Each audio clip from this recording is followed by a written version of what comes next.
welcome to the adventures of Bobby and Bobby again. Today's project, a 3,000 watt, 6,000 watt surge inverter. Now we've got all the parts here. We've got the fuse, we've got some crimpers, some heat shrink meters, and bus bars. Here's the weird thing. Back in 2004, you had three choices: the 120 to 12 volt converter, you had a 120 volt AC system, and the optional LP generator. Other than that, I must admit I was not aware that this thing did not have an inverter in it. So we got all tools, got all the parts, have not put the DC to DC charger in yet. What we're working with is I put a temporary system in there, so I got a little work to do. There's two lithium 100 amp batteries, and we're going to take them out and we're going to try to mount it up in there. Now, when I first got this, I thought for sure this had an inverter or something in it. It does. We did replace the converter. We put in we took out the old one that was for lead acid batteries and put in one for lithium batteries. Now, having seen this little note up here, which I believe I can focus in, basically that's where solar controls would go. Now, this is a 2004, and I don't know, never assumed it didn't have an inverter. The generator, we're up to 50 hours, and it's a 2500 LP.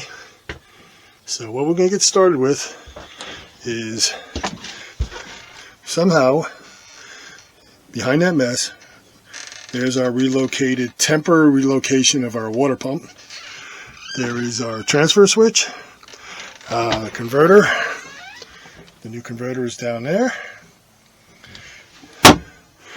So we're going to move those batteries around a little bit and try to get the inverter up against that back wall. And I'm going to take a plug off the house cord that when you normally plug this into shore power, and plug it in, then plug that into the inverter. That will be our temporary or semi-permanent fix. So let's get to this, and as I do each stage, I will come back and show you the progress. Okay, the batteries are out. Problem becomes mounting this thing probably up in there. As you see, I've got wires. I got the cutoff switch, the happy jack thing over there. Got the transfer switch. Not much room in here, but I believe I can get it up there. I'll be above the batteries. I don't like the fact that there's water everywhere, but it seems like they don't really care about that. The pump. Oh yeah, on the pump we also mounted on the pump a new screen filter, since I can see it from here. And yes, that's a wire nut that will be changed to a crimp connector and some heat shrink, but we'll get to it. And yes, I think I got a split bolt over here. Oh, there's the split bolt. Again, this was a temporary battery install, which turned out to be that I have to get an inverter in here.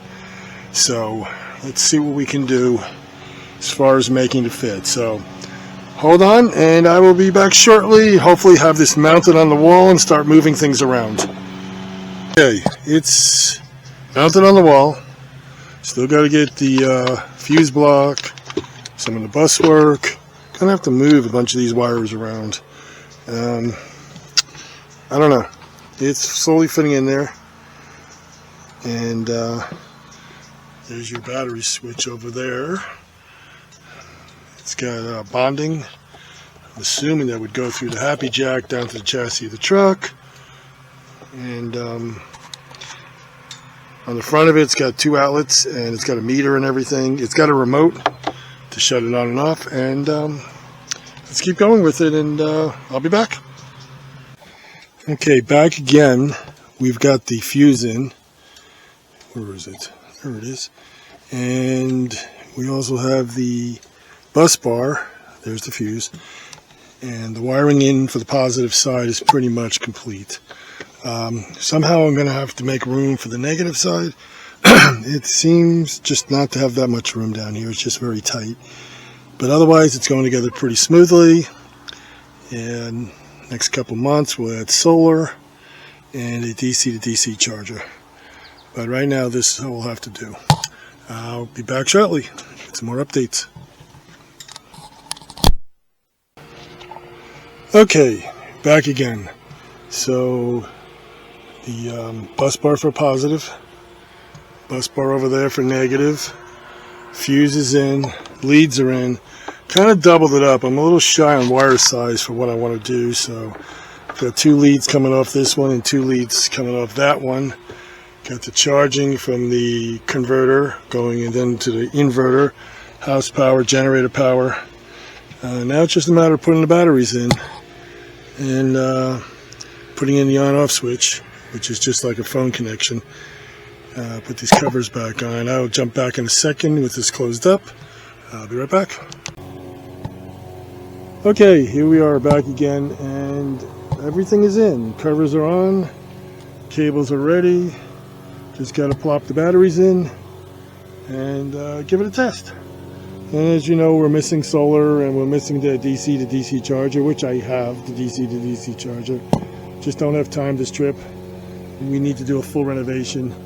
And I don't know, we're still looking into possibly a F550 with a different camper, or with this camper, just with some modifications. So we're just doing what we need to get by. And I'll be back shortly with the batteries in and this thing producing 120 volt. Be back soon. Well, looks like we're done. There it is under there. It's 13.3 volts and it's 118 volts on the high side. I have it plugged in over there. I have to shut off the converter and then turn on the inverter. But this seemed pretty successful. I don't know, we're going to have to make room for a third battery and some other things, but again, not sure what we're doing, not sure if we're going to upgrade or go to something more off-road, but we'll see. We've got to take this on a trip. Do have a remote panel that I've got to install probably tomorrow. Got extra fuses, 350 amp fuses, because the inverter is capable of 6,000 watt surges. Can run non-stop at 3,000 watts, so I guess a 350 amp fuse would probably be good for around 4,000 something watts. That's just some quick math. Anyway, that's about it. Like and subscribe. Any questions, comments? This was a temporary quickie type install. Seems like most of my things are like that. Eventually I will take time and get it right. But otherwise, see you next time. Peace.